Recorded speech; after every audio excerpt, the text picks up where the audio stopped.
বুঝতে চায় না, তাকে যেন সবসময় বুঝে। আছে এবং আছে প্রবাসী ভাইয়েরা, কি মা খালারা, বোনেরা, ভাইয়েরা যারাই ওদিন আছেন, কষ্টে আছেন, কোনো বিপদ তোড়াইতেছে না, আল্লাহর রহমতে আল্লাহকে বিশ্বাস করে আমার কাছে ভালোবাসা আসবেন, আশা করি আল্লাহর রহমতে তোড়াইয়া যাইতে পারবেন।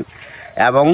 যারা প্রবাসে আছেন, বউ কথা শুনে না, কি অন্যজনের কথা শুনে বাইরে যায়, কি স্বামীরা ছলনা করে টাকা পয়সা নিয়ে পলায় জায়গা, আশা করি আর যাইতে পারবো না, এমনভাবে আটকাই দিমু আর জীবনে আপনার সারা আল্লাহর রহমতের নকতে এই 7 দিনের ভিতরে ক্লিয়ার হয়ে যাবে ইনশাআল্লাহ। তো অনেকে আবার ওই যে আমাদেরকে ফোন দিয়ে বলে বা হয়তো আপনাকেও বলছে যে মানে চালানটা যে হয় বা চালানটা তো সেটা শুধু আপনিই জানেন যে কিভাবে চালান দিবেন বা ই করবেন, ঠিক আছে, এটা আপনার ভিতরেই আছে, কিন্তু আবার আপনি মানে বলে দেন যে এই জিনিসগুলো তুমি করো। যে কোনো সমস্যা আল্লাহর রহমতে যদি ইমান বিশ্বাস থাকে, যারা নামাজ পড়েন 5 ওয়াক্ত 5 জায়গা না, তারা আল্লাহ নবীকে বিশ্বাস করে আমাকে দয়া করে ফোন দিবেন, চিকিৎসা